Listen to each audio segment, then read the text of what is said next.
Salve, galera! Bem-vindos novamente aqui ao nosso Bigcast, nosso podcast que fala sobre o mercado publicitário, o maravilhoso mundo da propaganda. Hoje o papo é sobre as mudanças no mercado publicitário, especialmente os formatos das agências, e sobre como muitos profissionais estão se reinventando para enfrentar os desafios do setor. E para bater esse papo maravilhoso, temos aqui com a gente a ilustre presença de Daniel Poletto, meu grande amigo. A gente se conheceu há muitos anos atrás. Eu volto sempre a falar, acho que é o terceiro episódio que eu vou repetir isso, Poletinho. Você é a terceira pessoa que trabalhou comigo na Fischer, a saudosa Fischer América. E é isso, cara. Acho que, antes de mais nada, é importante a gente entender... Eu queria muito que você contasse para a galera a tua jornada, rapidamente, assim. Você é de Porto Alegre, não é? É outra cidade, né? Alegrete? Não, Alegrete não. Oi, boa tarde, Big, ou boa noite, não sei em que horário a gente tá. Bom dia, boa tarde, Bom boa dia, noite. boa tarde, boa noite. É um prazer aqui estar contigo. Obrigado pelo convite. Cenário lindo aqui. Ó, Uma iniciativa foda, eu acho, de tentar trazer, né, para pauta o mercado publicitário e as transformações. E a gente trabalhou um tempão mesmo atrás, né? Tipo, pois é. eu sou ruim de matemática, mas para mim é fácil lembrar daquele início, porque foi quando eu vim do Sul para cá. Então foi 2004. 21 anos. 2004. 21. 21? 21. Você chegou meio que junto com a dupla Cleiton e Pedro. Isso, é verdade. Você foi até antes, acho. Eu cheguei no mesmo dia, foi até engraçado, eu cheguei no mesmo dia da trinca, Jader, Pedro Capelletti e Flávio Casarotti. Eles três, diretores de criação ali, o VP da agência, e eu, tipo, cheguei ali junto, tipo, com a trouxinha aqui do Sul ali nas costas, ninguém sabia quem eu era, eu não sabia sobre ninguém. Mas cheguei, tipo, literalmente de paraquedas ali no meio de Eu não todo lembro mundo. quem que era a dupla, eu não lembro quem que era a sua dupla nesse Eu cheguei primeiro dia. sem dupla, então foi muito louco, porque foi um... Eu cheguei em 2004, né, a convite do Jader, eu falo pro Jader assim que eu acho que nem eu teria apostado em mim como ele apostou em mim. Não, imagina. Não, mas eu brinco com ele porque assim, ele viu numa pasta que na época um portfólio, a gente fazia aquele portfólio impresso ainda, Aham. que eu mandei pelo correio, não, na verdade pelo correio não, ó, foi a Yara, que ela sempre me corrige quando ela me encontra, que foi ela que conseguiu me colocar aqui. A Yara, uma amiga, trabalhou comigo lá em Porto Alegre, RTV na época. É a área da Talent? Ou não? Ela tá na Talent? Não, Não, ela foi tá Talent. na Modernista agora. Mas tudo E, bem.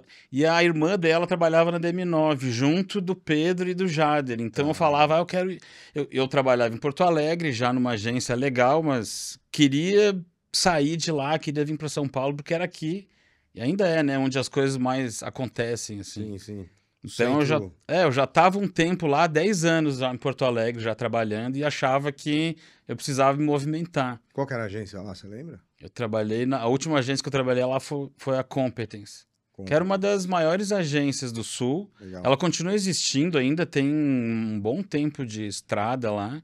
A gente trabalhava com os clientes grandes, né, proporcionalmente para o mercado, a gente tinha até um espaço e tudo mais, mas assim,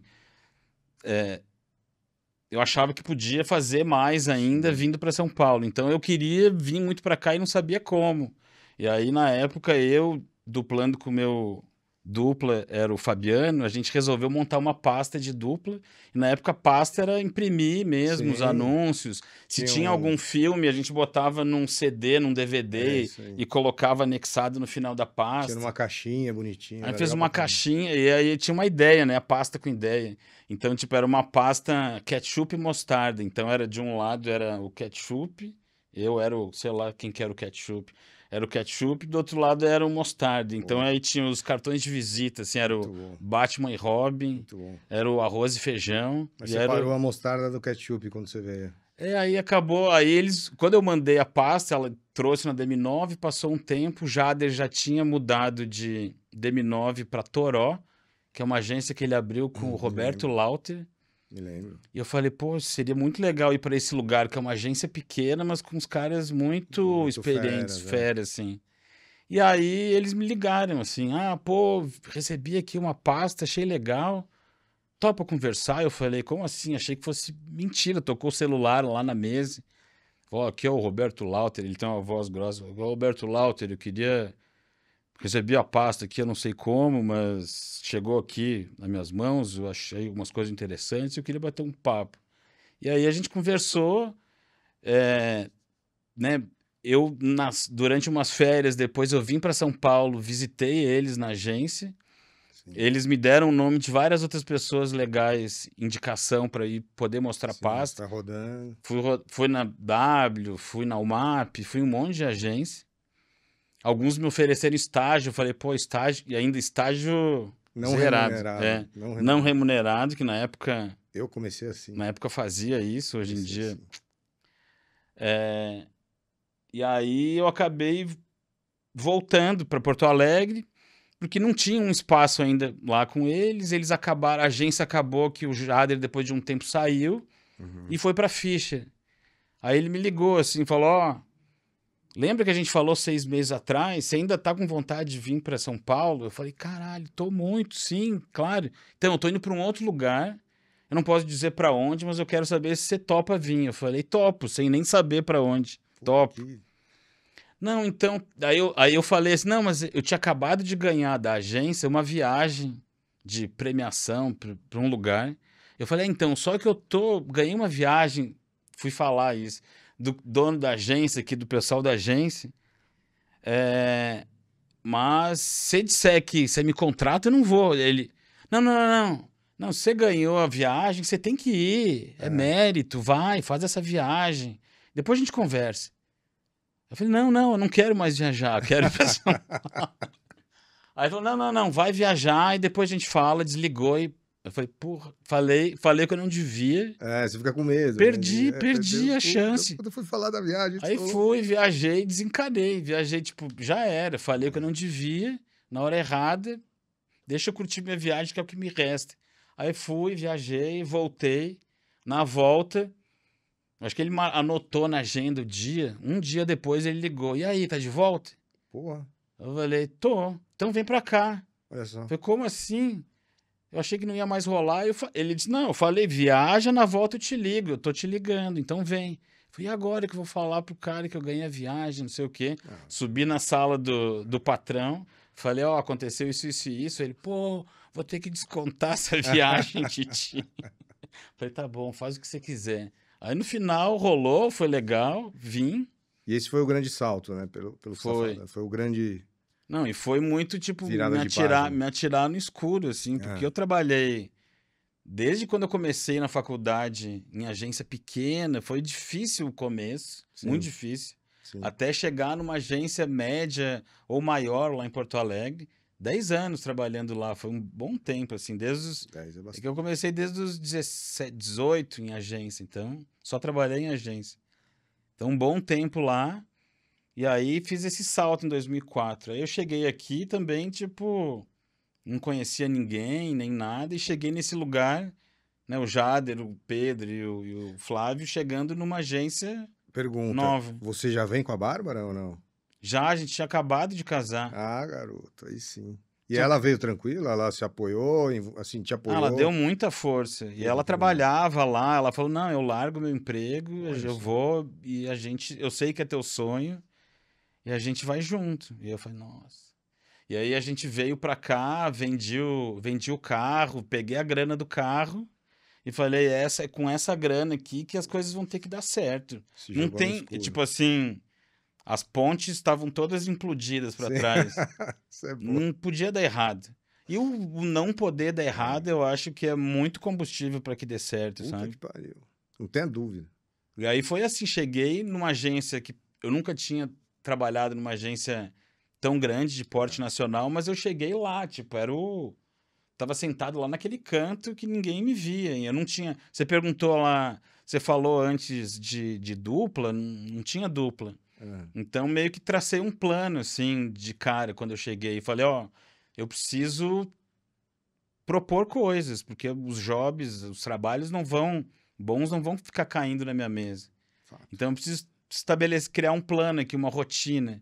Eu vou fazer tudo aquilo que chegar para, né, para que eu tentar fazer da melhor forma possível e vou ir colando em pessoas avulsas e vou propondo coisas com elas. Então, eu Maravilha. lembro do Reinaldo, que era Sim, claro. estagiário, eu colava nele para a gente propor anúncio de oportunidade. Irmão do Zé Luiz Martins. Grande Zé Luiz. Então, assim, com ele, a minha parceria era anúncio de oportunidade. A Claro. cada 2 dias a gente fazia um. E eu tava sempre batendo na porta deles, aqui, amanhã é dia do sei lá quem, ó um anúncio, morreu fulano, olha aqui o anúncio. Não sei quem ganhou o prêmio de não sei o que, olha aqui o anúncio. É isso aí. E aí a gente ia fazendo com ele isso, com outra pessoa outro negócio, com outra pessoa outra coisa, e tentando propor. E aí eu acho que eu fui Sim. tirando a minha ânsia, a minha vontade. A minha vontade se eu acho que foi acostumando. aparecendo, assim. E quando chega esse cara, essa figura é o Digão que chega primeiro? Ou não? De dupla? É. Não, eu duplei antes com... Eu fiquei um tempo ali, meio informal, duplando com o Rinaldo. Eu duplei também com a Ju Werneck, A Ju. um tempo, lembra dela? Sim. E a Lu Cardoso também, Porra, Lu, uma irmã. época. Gente fina demais. A Dani Ribeiro também, a gente duplou um bom Ah, tempo. que legal. E a Dani, a gente deixou de duplar porque a Dani foi para Fischer Portugal. Verdade. Ela foi abrir a agência lá, né? Então Verdade. ela foi ser a diretora de criação da unidade da Fischer de Portugal e foi um puta negócio para ela, assim, Sim. de experiência de vida e profissional também. Então ela foi para lá e o Digão já trabalhava na Fischer, mas ele tinha saído para Thomson com o Átila, que era o diretor de criação, né, Verdade, antes do sim. Jader, e ele levou algumas Sim. pessoas e ele foi para Thomson, que hoje em dia é JWT, né? Ou nem Eu mais, acho que não existe mais. WT, sei lá, mudou os tanto. nomes, é isso aí. Mas, A gente é velho, tão velho que quase todas as agências que eu trabalhei já são falecidas. Mas eu pergunto do Digão, porque para quem não sabe, esse cara aqui, assim, eu não consigo imaginar o Poleto trabalhando sem essa figura Digão do lado, né? Não sei quantos anos vocês trabalham juntos ou trabalharam juntos, mas Passou de 15 já. Pois é, mas é uma parceria que funcionou no começo, você passou por várias duplas, mas o Digão acho que deu um match, assim, fantástico. Eu gosto de brincar o seguinte, né? Bárbara, me desculpa, não tem nada a ver com você. Mas eu brinco que duplar dentro de uma agência de propaganda é quase como um casamento, né? Assim, é muito comum ter brigas, desavenças, ou o contrário, se dá um match tão foda que você não quer mais largar aquele cara ou aquela pessoa que tá do seu lado. E eu acredito que isso aconteceu com você e o Digão. Faz sentido isso aí? Faz muito. A gente teve uma parceria, acho que teve um match ali muito legal ali de alinhamento, né, de astral ali, que talvez venha de... Eu acredito nessas coisas, que talvez venha de outras vidas, outras experiências. Foi um alinhamento que deu muito certo. A gente começou a duplar ali na Fischer, então quando a Dani foi para Portugal, eu ia sair da Fischer, aí o Jader disse, não, fica aí, quem que você quer duplar? A gente traz um dupla. Aí eu falei, então traz o Digão de volta. Aí ele trouxe o Digão de volta, a gente começou a duplar. E a gente ficou um tempo na Fischer e depois o Jader foi para Euro. Sim. E aí a gente foi para Euro. Juntos? Não, nunca mais separou? Separou um período. Aí a gente foi para Euro juntos, ficou um tempo lá da Euro para Loduca. Tá vendo que só a agência falecida, tipo a Fischer, não tem mais. A Euro foi mudando, hoje é BTC, mas a Euro não existe mais, né? Grupo Havas. Depois da Euro a gente foi para Loduca, ficou um tempo lá, foi legal também, juntos. Também não existe mais. Também LDC, não existe mais. Depois da Loduca para DPZ, a gente ficou um bom tempo, existe ainda, com as mudanças, grandes mudanças. A gente ficou da DPZ, a gente foi para Nelgama, aí a gente voltou a trabalhar juntos também, né, Big? Sim, passamos por lá juntos. Nelgama, que também não existe mais, né? Você tava na frente, né? Um de frente pro outro, assim. Nelgama, aí lá na Nelgama é que a gente ficou um bom tempo lá na Nelgama, fiquei 5 anos na Nelgama. E o último ano e meio ou 2, talvez, o Digão saiu, foi para DM9 e depois para FBIS, para ser diretor de criação lá. E eu continuei mais um tempo na Neo Gama, duplando com a Isa Paulelli. Puta, Isa. Grande Isa, adoro ela. Eu também. E depois da Neo Gama eu fui para a UMAP. Na UMAP eu fiquei um bom tempo lá também, 4 lembro. anos, quase 5 também. E lá eu duplei com a Carol, Ana Carolina Reis. Sim, Também sim. adoro, também falo com ela toda semana ainda. E depois desse período da UMAP, que a gente voltou a se reencontrar na Suno, que era uma agência que estava Ah, começando. Foi um convite do BJ, que trabalhava com, né, era meu chefe na UMAP, saiu para abrir essa agência junto com o Guga Ketzer. sim. Então foi um convite dos dois. A gente já tinha trabalhado com o Guga na Loduca e eu tinha trabalhado com o BJ na UMAP e eles quiseram juntar de novo a dupla para a gente ser diretor de criação de Santander, que era a conta que estava meio inaugurando a agência, sabe? Começou por conta dessa, né? Eles Isso. conquistaram essa conta já no começo da agência. Pô, que legal, cara.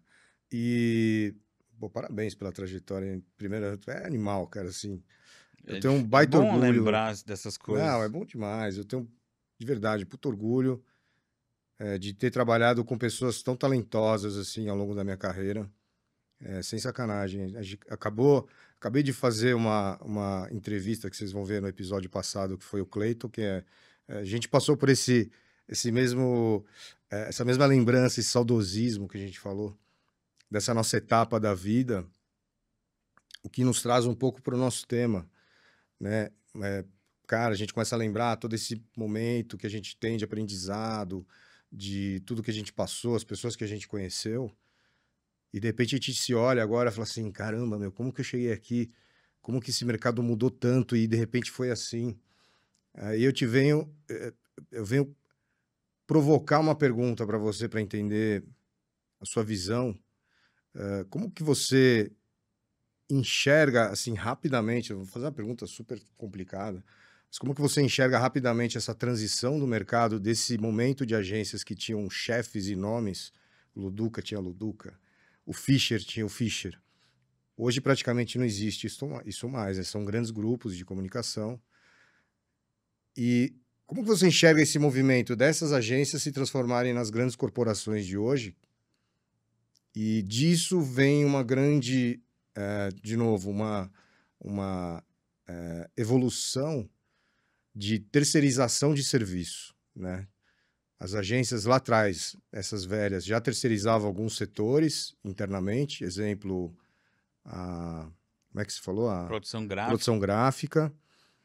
E, de repente, isso começa a se fortificar, começa a intensificar, e hoje as agências estão terceirizando até a criação. E você vem e monta um núcleo com esse intuito, com esse propósito, junto com o Sidão, na produceria Cria, junto com o Digão, inclusive. Como é que você enxerga, então, essa transição, primeiro de tudo? E como foi a decisão de você partir para essa nova cadeira, essa nova posição? É uma boa pergunta, porque tem a ver com esse. Eu acho que nada a gente decide de uma hora para outra, né? Eu acho que é uma construção de, sei lá, desde a historinha que eu contei lá atrás daquela pessoa que, né, que tava antes em Caxias do Sul, na verdade, na Serra. Saiu da Serra, de Caxias do Sul, para estudar propaganda, publicidade em Porto Alegre.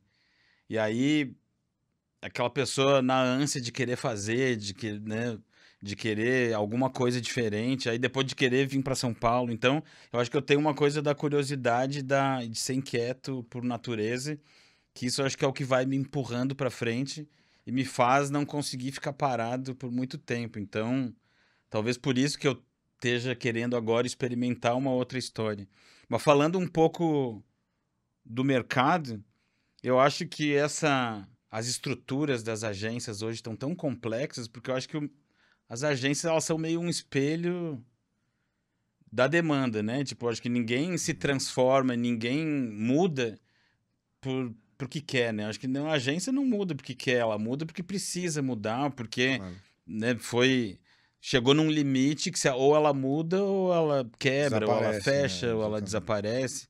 Então, acho que as agências que estão ali, que são as que conseguiram se transformar, elas, para atender essa demanda do mercado que virou, né, hoje em dia, olhando para o consumidor, acho que tudo parte do consumidor.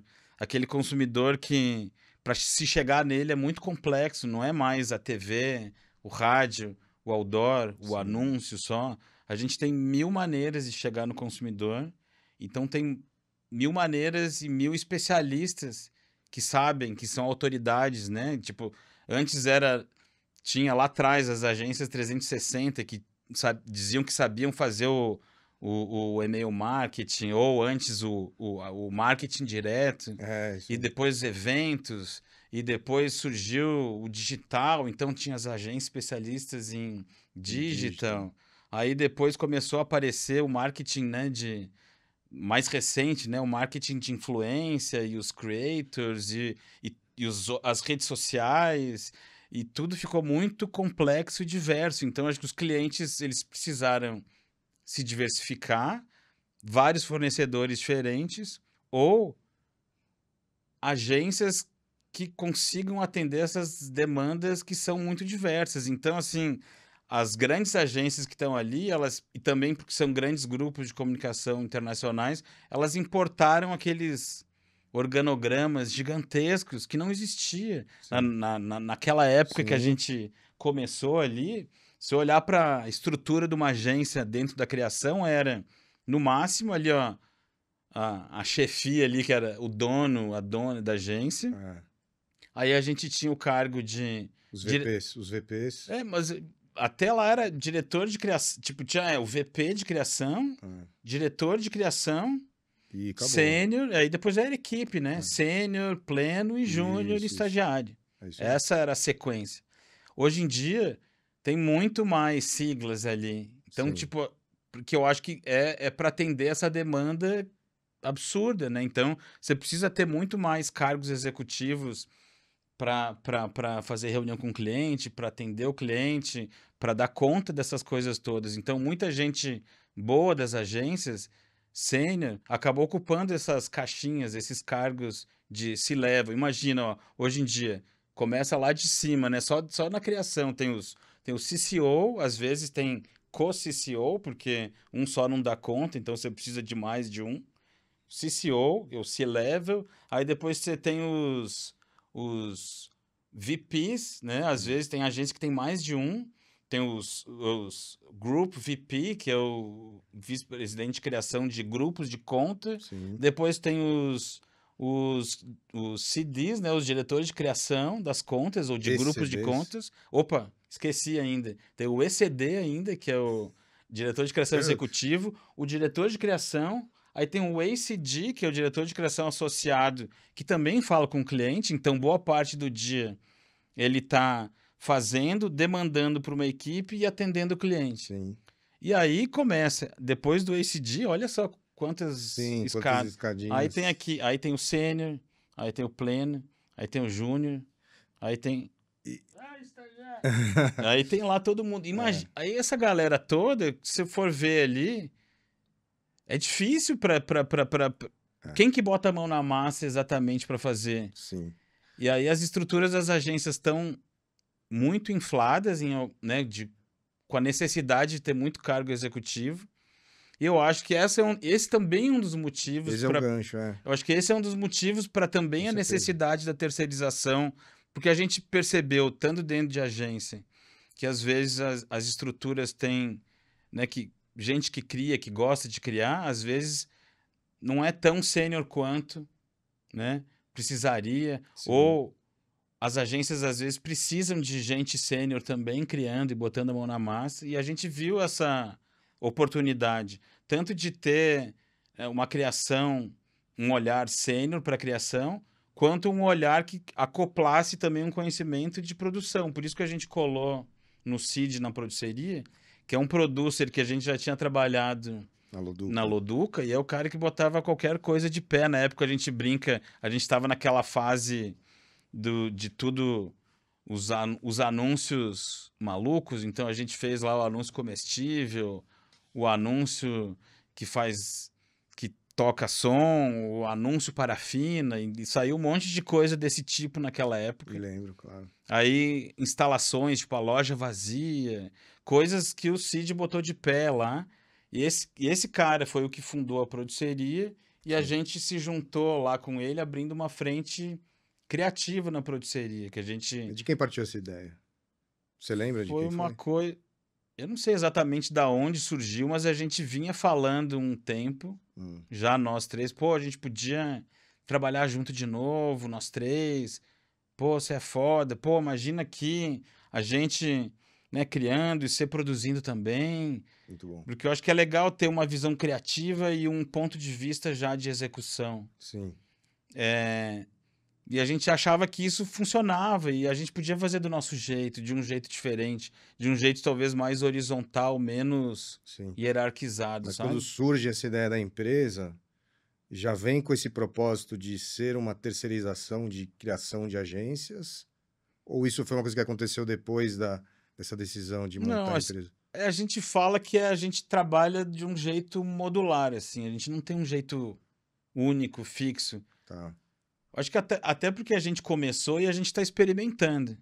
tá. Aquela velha frase, always beta, sabe? A gente está experimentando e por enquanto é um modelo que tem funcionado, que a gente trabalha muito por projetos. Então, Sim, alguém tem uma demanda específica, acha que o nosso tipo de trabalho cola com aquilo, né, com a necessidade, seja pelo motivo que for, porque às vezes a gente pode pegar um projeto que é do zero, né, de criação, às vezes a gente pega algum projeto que já tem um insight e a gente ajuda a crescer ou dar um craft maior, ou a gente ajuda a produzir alguma coisa que já estava ali criada. Então, mas a gente tem esses. E a gente vai, né, botando a mão na massa e montando equipes sim. de acordo com o projeto que cai no nosso colo. E também atende cliente direto de alguma forma ou não? É, Só agências? não, a gente tem alguns clientes que a gente trabalha direto, a gente já fez alguns projetos para Netflix. Pô, que legal. Nesses dois, a gente está 2 anos já,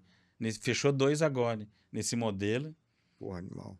A gente fez alguns trabalhos para Netflix, a gente fez um trabalho para o Quinto Andar agora também. Então a gente tem. Fala bem da Big pra Netflix, hein, que a gente tá prospectando esses caras aí. Só falta Bora. bater na porta. Não, tô brincando, mas vai lá.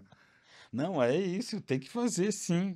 E eu E acho que tem cada vez mais espaço para. Eu acho que, né, não querendo falar só sobre tecnologia, porque eu acho que no fundo é sobre pessoas o negócio, mas assim, a tecnologia, as IAs e tudo mais que, né, que estão aparecendo aí, estão facilitando para que estruturas menores consigam sem dúvida, né, abraçar projetos e sem clientes dúvida. maiores, assim. Eu acho que essa é a grande diferença. Se a gente, esse modelo de negócio, esse tipo, né, que a gente está experimentando agora, se, se fosse experimentado fazer lá em 2004, acho que Tanto não match. teria saída, não. E, cara, legal pra caramba, Poletinho. É, eu fico super curioso, né? Uma coisa que a gente tava até falando ali fora, de toda essa jornada, né, que você contou até aqui, e dessa sua experiência como um cara que foi empregado durante muitos anos e agora você troca de cadeira, finalmente, ou efetivamente para ser e virar um empresário, um empreendedor. O que você enxerga, assim, primeiro, de desafios? O que você acha que muda na sua vida e que você acha que, cara, acertei, não acertei, enfim, medos, dores. O que você acha que mudou agora que você trocou de função? Eu, como bom virginiano, sempre acho que eu tô fazendo tudo errado. Aí parece que não tá dando. Porque assim, eu especificamente não me preparei para ser um empreendedor formalmente, Sim, né? Não fiz uma pós, né? GV, IANA, sabe? Então, assim, eu não tenho uma experiência formal. Por isso que a gente se ligou, se conectou com o Cid, que já tinha uma empresa, então ele tem já uma experiência de alguns anos e a gente ouviu muito dele falar que ele dizia assim, ó, eu sofri muito para até resolver abrir minha empresa, mas depois que eu abrir, eu não consigo mais pensar de outro jeito. Isso aí. E aí, tipo, isso é uma coisa que eu ouvi dele, ouvi de outras pessoas, e é uma verdade, assim, porque eu acho que a hora que você experimenta uma coisa, acho que é o mais próximo que eu tive, que eu tenho, talvez, de uma sensação de liberdade. Claro que você não tem. Você está preso ainda nos seus acordos, né? Nos seus Sim. projetos, você se compromete com entregas, isso aí não muda, mas eu acho que você tem a liberdade do não, às vezes, né? Sim. E de fazer escolhas. Eu acho que talvez assim, as escolhas que eu posso fazer hoje são diferentes das escolhas que eu podia fazer antes. Exatamente. A sensação que eu tenho, assim, que talvez antes, dentro de agência, por mais num cargo de direção, num cargo executivo, que você fala com o cliente, que você ouve sobre negócios, a sensação que eu tenho é que a gente é sempre, no máximo, adolescente, é de criança para adolescente. Parece que a gente não consegue ter uma conversa que fale sobre negócios do tipo assim, não sobre a planilha de fechamento das contas e tudo mais, mas sobre negócio. Eu quero que a minha empresa, o que eu esteja fazendo ou propondo vá para esse caminho, ou vá por aquele caminho. Sim. Eu acho que é nesse momento só empreendendo que você consegue pelo menos colocar um pouco do teu ponto de vista para fora, assim, tipo, eu acredito que criação possa ser desse jeito. Eu acredito que a gente possa fazer, sei lá, trabalhar dessa forma, com essas pessoas, né? Claro que as escolhas dependem muito do dinheiro entrar também, né? Essa é uma outra realidade. Essa é a grande dor, eu acho. Essa é a do dor. empreendedor, exatamente. Você está sempre no risco. O risco é teu. Não, total. Você não sabe, não existe amanhã.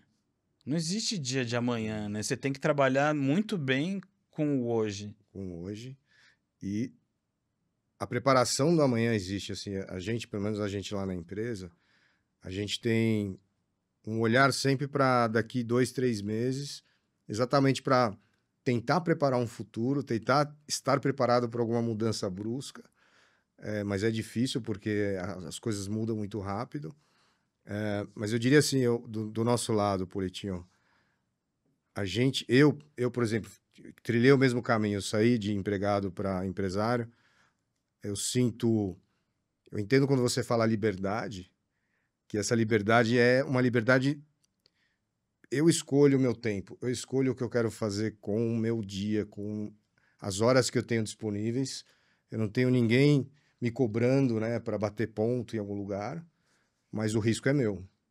E, além de tudo, para mim, o que mais pesa é, hoje na empresa a gente tem por volta de 30, 35 pessoas na equipe. A responsabilidade que eu carrego de, no final do mês, bancar 35 famílias. Nossa. Tem uma responsa que eu acordo, assim, na virada do mês, eu falo assim, caramba, eu preciso me movimentar, porque essa galera depende da gente. Mas eu acho que, eu imagino também, agora eu tô te perguntando, se você só pensa nisso, você paralisa, né? Não porque só o medo nisso. te paralisa, né? Eu tinha até uma pergunta que era sobre isso, assim, o que te assustou mais nesse processo, assim, mas não dá para ficar pensando nisso, assim, você acha que tem um perfil parecido com o meu, vamos para cima e vamos trazer trabalho, vamos fazer o que a gente sabe fazer e o dinheiro é uma consequência de um trabalho bem feito. Isso eu acredito demais, assim, na nossa profissão, né? Não adianta você ser um mercenário e falar, quero ganhar 1.000. Cara, primeiro você tem que provar e mostrar do que você é feito, quais são, né, para você provar esse valor, e o dinheiro é uma consequência disso. Mas enfim. Não, mas é muito difícil esse negócio dos medos, das dores, de fazer essa escolha também, né? Era uma coisa que eu vinha pensando há muito tempo, mas eu nunca tinha um sonho de, por exemplo, eu vou abrir uma agência de propaganda, uma agência. Nunca tive uma vontade de abrir uma agência, e tanto que eu continuo não tendo essa vontade. E o que a gente tem, a gente fala que não é, a gente fala assim, a gente não é agência. O que vocês são? A gente prefere falar o que a gente não é para chegar o que a gente é. Então a gente não é agência, a gente não é produtora, A gente fala que é um hub um hub criativo. Legal. E que é um jeito de se posicionar ali no meio e de tentar fazer alguma coisa diferente, assim. Mais leve, mais solto e Esse é e aquele corporativismo envolvido, quer dizer, vocês é. estão ali a parte daquele universo que acontece. E uma coisa que me fez pensar muito também foi porque agora é mais fácil falar, porque acho que já passou quase 3 anos e meio, talvez. Passei por um período difícil de um esgotamento mental. Eu tive um burnout. Precisei Sério? sair, me afastar por um tempo da agência. Foi ali no final da pandemia, porque a pandemia foi muito intensa de trabalho, foi muito exaustivo, desgastante por diversos motivos. Mas você não estava na produceria, Não, eu estava na agência ainda, na não, Suno. na Suno. Foi um período bem intenso que esgotou. Hum, Tive um burnout, precisei afastar e com acompanhamento médico e tudo. E aí, quando você se olha, é um momento que você se olha em perspectiva. E aí, quando você se olha em perspectiva, você consegue botar, né, você faz aquela visão de drone e você olha as coisas que você fez, as coisas que você deixou de você fazer. abriu mão, claro. Aí você começa a botar em perspectiva e ver o que, que realmente importa. Ah, a família, aqui, ali, e aí o Sim, tempo o tempo de casa, de ficar em casa, também me fez ver várias coisas, vários momentos dos meus filhos que eu perdi. sim, E hoje em dia eles já não são mais criança, então, tipo, coisas que eu faço hoje que eu não fazia antes, que eu não abro mão, por exemplo, de trabalhar alguns dias de casa, sim. de cozinhar. Eu gosto de cozinhar durante a semana. Muito. Eu adoro também. E eu acho que isso faz toda a diferença. Puta, né? Eu não posso nem eu não posso nem ficar falando muito disso porque isso me emociona, porque eu acho que Porra, isso ajudou a trilhar essa mudança de caminho, sabe? Quando eu sim, consegui, eu não dou graças a Deus ao burnout, mas eu acho que ele me fez, porque eu acho que durante o período antes de chegar num burnout, eu já estava num processo de começar a meditar, de começar a me olhar mais em sim. perspectiva, de tentar separar as três unidades aqui, o corpo, Olhar a mais pra mente dentro. e eu que não sou nem a mente e nem o corpo. Quando a gente consegue se olhar de fora, eu acho que a gente consegue fazer uma análise muito mais clara do que passou e do que pode vir e de como é que a Sim. gente pode agir. Aí os caminhos parece que eles E se fluem. abrem, é isso aí. Eu Quando a gente concordo. fala, por isso que a gente fala assim, a gente planejar muito o futuro é viver na ansiedade. Então eu acho que a Puta gente do tem que caralho essa frase. eu acho que olhar para o hoje, o que a vida é um grande hoje. Se a gente puder concentrar no hoje e pensar que esse hoje é tudo que a gente tem, aí eu vou fazer um dia foda, eu vou pensar nele, eu vou fazer o melhor entrevista Sim. do podcast Boa, do garoto. mundo, eu vou fazer o melhor almoço do mundo. E assim a gente vai indo, e assim, sei lá se amanhã vai dar certo a empresa, mas assim, hoje eu tenho certeza que eu fiz o melhor que eu podia. E talvez esse hoje fazendo o melhor vai me ajudar a fazer com que o amanhã da empresa continue existindo ainda. Ou outro caminho, porque quando a gente está focado aqui no presente, a gente consegue perceber as sutilezas Sim. da intuição. E eu acho que é a intuição que vai levando a gente pro caminho certo, eu acho. Porra, cara, eu ia até abrir um item aqui, olhar para o futuro, mas eu tô achando que não vale a pena. Vamos olhar para o passado. Eu falei para você que ia buscar esse assunto aqui. Já sei, até Daniel, imagino que Daniel seja. Poleto. Tô brincando, galera. É assim, ó, muitos anos, não, alguns anos atrás eu descobri que esse cara, ele trabalhou e produziu, né, um curta-metragem de animação. Foi antes de entrar na faculdade ainda. Acho que Puta, eu tinha 17, tava em Caxias ainda. conta essa história que até o título eu lembro que era animal. Conta esses, vamos buscar isso aí. Foi uma loucura. Eu tinha 17 anos, foi antes de fazer o vestibular para publicidade. Eu fiz um curso de 1 ano lá em Caxias mesmo, na Serra, no Sesc, oferecido pelo Sesc. Acho que foi quase 1 ano. com uma dupla de professores que trabalharam no estúdio do Maurício de Souza. Então eles eram bons, sabiam. Era um uruguaio, eu não lembro o nome deles, um uruguaio e um brasileiro. Bons demais, assim, ensinaram bastante a gente. Aí a ideia era que a gente produzisse um curta no final do curso. A gente fez, trabalhou, fez o roteiro, desenhou, acetato, filmou. Só parênteses, não tinha computador, obviamente não existia Não. computador nessa época. Caneta nanquim. Isso aí. Aqui Pintava era no acetato, que era um plástico transparente por trás, com tinta raça. acrílica. Frame por frame, aí eram 12 desenhos para cada segundo. A gente colocava numa mesa, filmava com filme 16mm. Tirava uma foto, 2 fotos para cada desenho, tec, troca. Aí ficavam 3 pessoas na hora de filmar, um operando a câmera, dando os cliques aqui, um trocando os acetatos e um embaixo que tinha um cenário, ficava girando a manivela, porque o cenário tinha que andar. E aí chegava uma hora a gente conversando lá, sei lá, aí alguém assim, clicou ou não clicou? Andou ou não andou? Falei, puta, volta tudo. Não sei, não tem como ver. Ctrl Z. Aí tinha lá um jeito de anotar, tipo, vou fazer de novo e se for o caso, corta depois. Edita. Mas o que aconteceu nesse curso foi que a gente fez o curso inteiro, na hora de revelar e fazer o filme, os professores sumiram, eles deram cano na gente. Aí não rolou, nunca vi esse filme pronto, esse do curso. Aí o que aconteceu? Eu fiz amizade com o Duda, que é um colega lá do curso, que por coincidência virou meu colega na faculdade em Porto Alegre. E a gente foi colega nesse curso ali na faculdade e falou, pô, vamos fazer nós uma outra animação. Aí a gente teve, né, ele teve a ideia de uma animação, de um roteiro, e a gente foi construindo junto um negócio, tentou e foi fazendo durante o período da faculdade aí.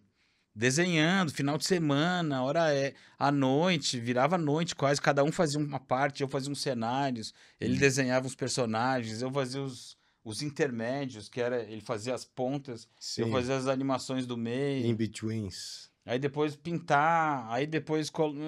E aí a gente precisava de dinheiro pra filmar, porque ainda... E a gente bateu na porta de... caro revelar tudo, era muito caro. Tinha que comprar o filme, filmar, revelar, depois... Caro pra caramba. Som, era muito caro. Enfim, não tinha saído, demorou, ficou engavetado. A gente usou como projeto para dentro da faculdade.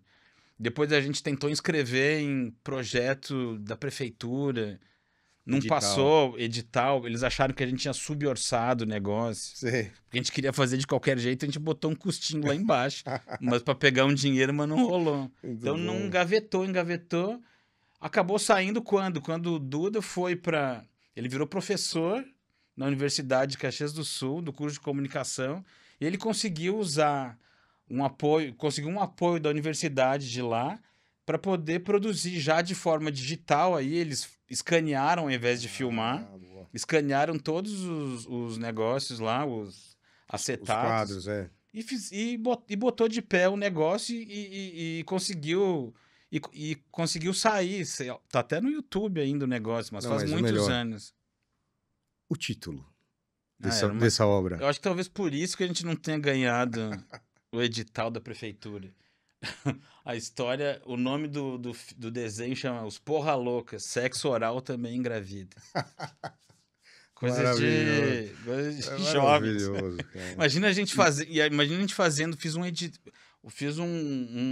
parecia um TCC, assim, para apresentar. Chama Bíblia isso aí. E aí depois a gente teve que fazer entrevista, tipo TCC, e o pessoal lá do orçamento participativo, que na época Porto Alegre ainda era o PT, e aí tinha esse pessoal do orçamento participativo que escolhia alguns projetos, eles fazendo a banca com a gente, aí perguntando as coisas. Fantástico. E a gente tendo que contar sobre a história, que é a história de um espermatozoide que fecunda um óvulo, mas através dos meios seguindo um caminho não convencional, digamos assim. Olha aí, cara. Eu falei que saiu esses dias uma matéria de uma mulher que engravidou de um jeito meio parecido. Então a história não é tão ficcional.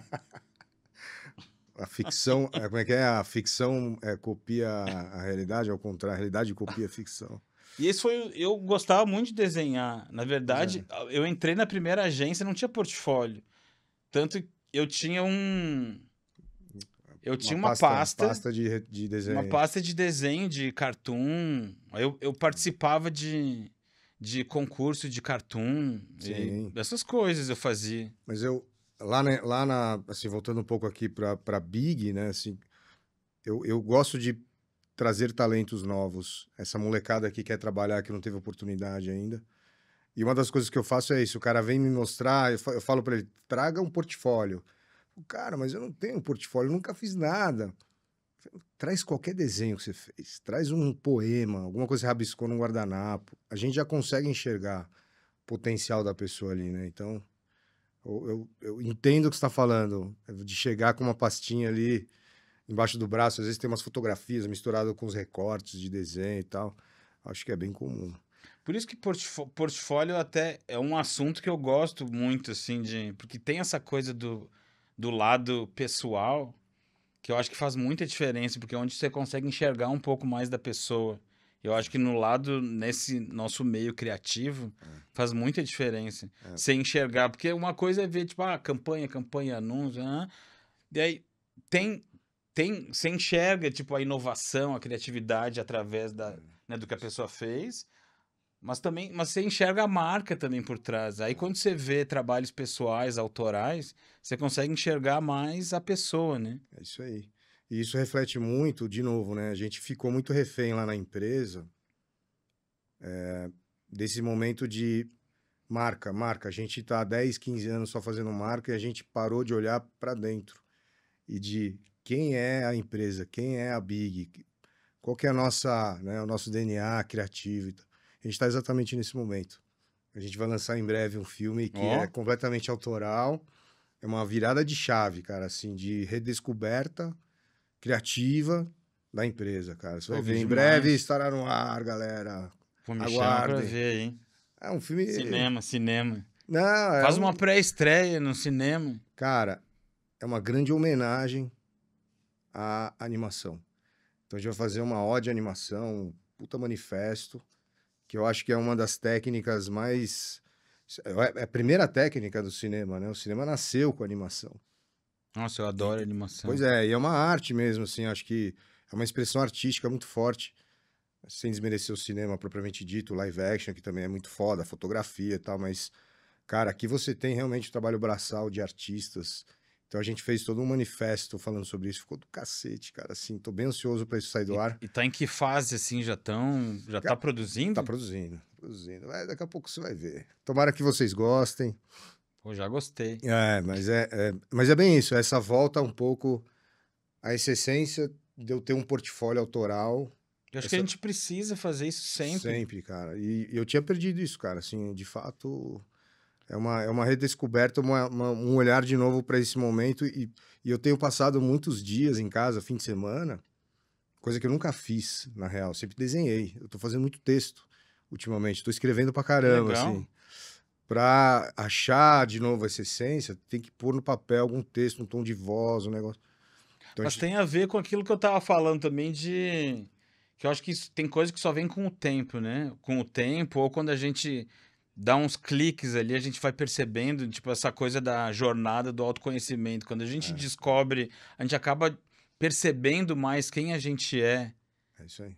E quando a gente, quando a gente se dá de cara com quem a gente realmente é em alguns momentos, pra mim, pelo menos, né? Dá aquele, tipo, aquele calor, aquele frio ao mesmo tempo, que você percebe, nossa, é isso aí.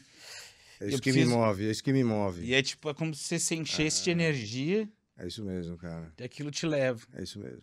E pra mim, eu acho que é muito isso. Eu gosto de experimentar, da curiosidade, de criar. Então, assim, se falar de um modelo ideal para um negócio que eu acho que eu consigo fazer dentro do que eu já venho fazendo, além de atender as demandas de projeto e tudo Sim, mais, pago as contas. eu quero fazer também coisas, eu também quero ter ideias e aí eu vou atrás de quem possa patrocinar essas ideias. Que Pois é. pode ser uma marca, pode ser, sei lá, eu o quê, pode ser um projeto cultural, autoral, sei lá, mas eu queria também fazer esse tipo de movimento.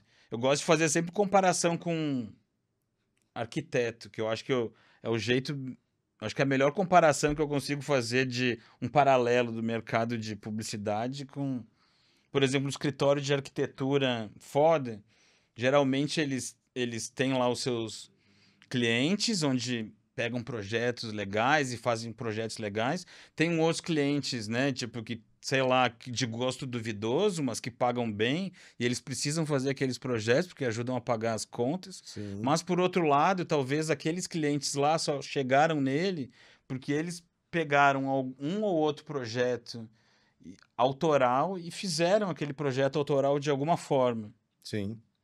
E aí isso movimentou e chamou outros projetos Isso aí. pagos, e aí eu acho que isso funciona para o mercado da arquitetura, para o mercado criativo como um todo também. Total, produção também audiovisual. Acho que até agências, né? Bom, enfim, É. não sei se enquadra tanto nisso. Assim, eu gosto de brincar, só para fazer, ó, já estamos partindo para o finalzinho aqui, mas eu gosto desse paralelo que você fez de arquitetura, assim, de agência. Toda vez que eu tento explicar para uma pessoa o que é um festival criativo, por exemplo, Cannes Lions, eu gosto de fazer um paralelo com outro mercado, que é o mercado da alta costura. Só uma curiosidade aqui, nada a ver com o nosso papo, mas... Não, mas tem a ver, é. E que eu acho que o mercado da alta costura, quando você vai ver um desfile ou assiste a um desfile na televisão, sei lá, você vê aquela mulher com um vestido completamente louco, um chapéu invertido, melancia, sei lá. Um vestido muito louco, que, obviamente, que esse vestido não vai estar na loja, na vitrine. Mas ele dita uma tendência. Ele dita qualquer cor, qualquer textura, qual que é o corte do vestido, enfim. E trazendo isso para o mundo da criação, criatividade, publicidade, quando você vai para Cannes, você vê um monte de fantasma que não vai para a loja, não vai para a rua. Isso é um fato, assim, eu não sei como está hoje, mas eu acredito que ainda tenha muito esse movimento, apesar de esquentarem muitas as peças e tudo mais. Mas você assiste a uma série de projetos, campanhas que a gente sabe que não foi para o ar efetivamente, que foi feito para aquele festival, mas é muito importante porque ele dita uma tendência. E quem ganha o ouro, o prata, principalmente o ouro, o Grand Prix, são os grandes impulsionadores do que vai acontecer na propaganda no ano que vem, ou daqui 2 anos, 10 anos, enfim. Eu acho que esse paralelo eu acho bem legal. Eu acho legal. Eu acho que também ele funciona, o paralelo também funciona da alta costura e funciona também com a Fórmula 1, eu acho também. Vai nessa, quero ouvir. Não, porque ele é meio parecido, assim, porque você, a Ferrari bota que ele testa motor, aí pneu, Pirelli, não sei o que, eles vão testando materiais, eles vão testando Tecnologia. Eu sou péssimo com carro, então, mas eu sei que várias tecnologias que estão na rua hoje começaram, por exemplo, suspensão, direção assistida, sei lá, várias coisas. Câmbio automático, câmbio semi-automático. Então, várias coisas começaram ali, porque você precisa literalmente de uma pista de teste e ver se a coisa dá certo e depois você bota na rua. Eu acho isso excelente porque, primeiro, cria musculatura, as pessoas experimentam, acho que precisa experimentar. Sim, estica o elástico.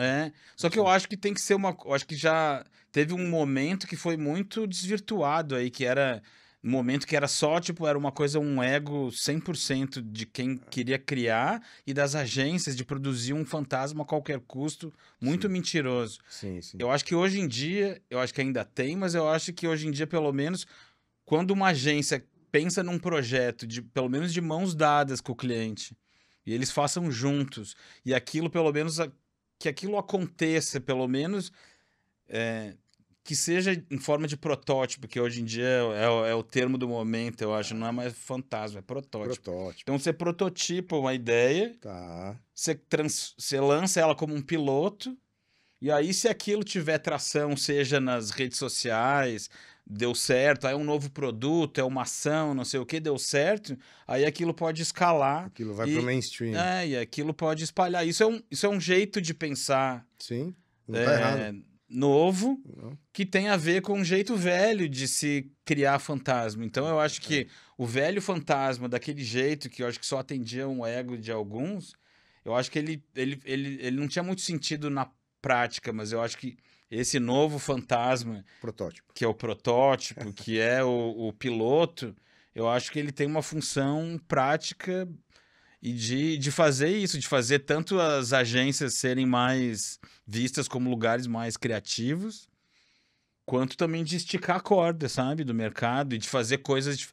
Porque no final das contas é esse tipo de coisa que a gente recebe Sim. no final, que a gente Que recebe no viraliza. grupo do WhatsApp, É isso aí. que a Isso aí. mãe manda, tipo, olha Isso. isso aqui que legal, você vai ver, é um projeto especial feito Sim. para alguma coisa Sim. que no início não era grande, depois pode ter virado, né? Porra, fantástico. Poletinho, vou começar o fechamento do nosso bate-papo O início aqui. do fim. O início do fim. Cara, adorei o papo. A gente falou de um monte de coisa legal aqui, da sua trajetória, dessa transformação, do seu novo momento como empresário. Adorei lembrar a história do seu curta-metragem. Porra, como é que é? Os porra loucas. Porra louca. Cara, eu queria te pedir para deixar uma mensagem final para quem está ouvindo e quem está se reinventando no mercado. Ó, agora vai uma proposta profunda do Poletinho. Imagina que tem uma pessoa ali que está trocando de profissão, indo para alguma coisa nova, seu filho. Imagina o que você falaria para esse cara nesse momento? Como profissional, como empreendedor, você tem alguma coisa para falar? Se não tiver também, a gente já... Tem alguma coisa que vem na cabeça, assim? Você pode... Pensa aí 2 minutos ou não. Não, eu acho que para essa, né, sei lá, tanto para quem tá querendo entrar no mercado e aí acha que esse mercado é muito louco, eu acho que saiba que ele sempre foi assim. Sempre foi. Assim, a gente fala, ah, o mercado mudou. É a frase que eu, desde quando eu comecei, essa é a frase. Sim. Porque eu acho que, então, aí o mercado mudou é uma verdade, mas o mercado não mudou também é uma verdade, porque se ele não mudou, ele sempre foi assim, de transformação. Então, quem quiser entrar, saiba que você está entrando num mercado que a constância, a dinâmica é a mudança. Então você tem que se acostumar a surfar a onda do momento. E aí, e aí eu acho que para a gente não entrar num looping de estresse, de ansiedade e tudo mais, de achar que vai perder a sua função, é a gente tentar descobrir o que a gente é e o que a gente gosta de fazer, né? Tipo, eu gosto de criar. Então aí tudo bem. Aí você vai ter um espaço, porque você vai saber que você gosta de criar, não exatamente. Você não se apegue a uma ferramenta, porque aí você afunda. Quando a ferramenta afundar, você afunda junto com ela. Então, tente se apegar a uma coisa um pouco maior Uhum. e ache que é normal as mudanças, né, que vêm pelo caminho. E aí eu acho que é isso. Tentar, talvez, se fosse resumir, se fosse resumir para uma palavra, eu acho que é tentar, para quem quer se reinventar, talvez, é tentar achar algum jeito de ser relevante, eu acho, né? Você conseguir se manter relevante é quase que a receita da longevidade, sei lá, pelo menos profissional, né? Sem dúvida. Você pode ser uma pessoa velha de idade, mas se for relevante, você vai continuar sendo requisitado. As pessoas vão te querer, Sim. porque aquilo que você faz sentido para o isso aí. mercado, para o mundo. Então, é que nem diretor de cinema, né? Tem Tipo, muitos. Clint Eastwood tava de pé, com Clint 90 lá, vai. Eastwood. Então, ali o Clint Eastwood, o Scorsese, os caras também ali. Continuam fazendo coisas... Porque eles são relevantes, não é que tipo assim, não, eu tô chamando aquele velhinho pra dirigir, ele faz filmes com cara de velho. Não, eles fazem uns filmes que são, tipo, muito modernos. Puta, cara, ó, de verdade, do coração, fantástico o que você acabou de falar. Bateu forte aqui, porque eu tô exatamente nesse momento. Como eu já falei, né? Mas a gente tá exatamente nesse momento. É como eu me torno relevante dentro dessa situação, desse novo momento do surgimento de novas ferramentas, novas tecnologias. será que eu tô preso naquela tecnologia que eu já faço, que eu já uso, que eu me vendo como uma empresa daquilo, né? Então, o que você falou faz Você todo focar sentido. na entrega, né? Você entrega aquele material incrível, né? É isso Aí que eu... tanto Tanto faz, faz como que você faz ele, é né? isso aí. Então, cara, mais uma vez, ó, quero agradecer sua presença nesse bate-papo. Para mim foi um dos melhores bate-papos que a gente conseguiu fazer aqui. Daniel Poleto, galera, muito obrigado. Obrigado pelo seu tempo. E vamos que vamos. Espero que vocês tenham gostado e vamos para a próxima. Valeu, turma. Um abraço.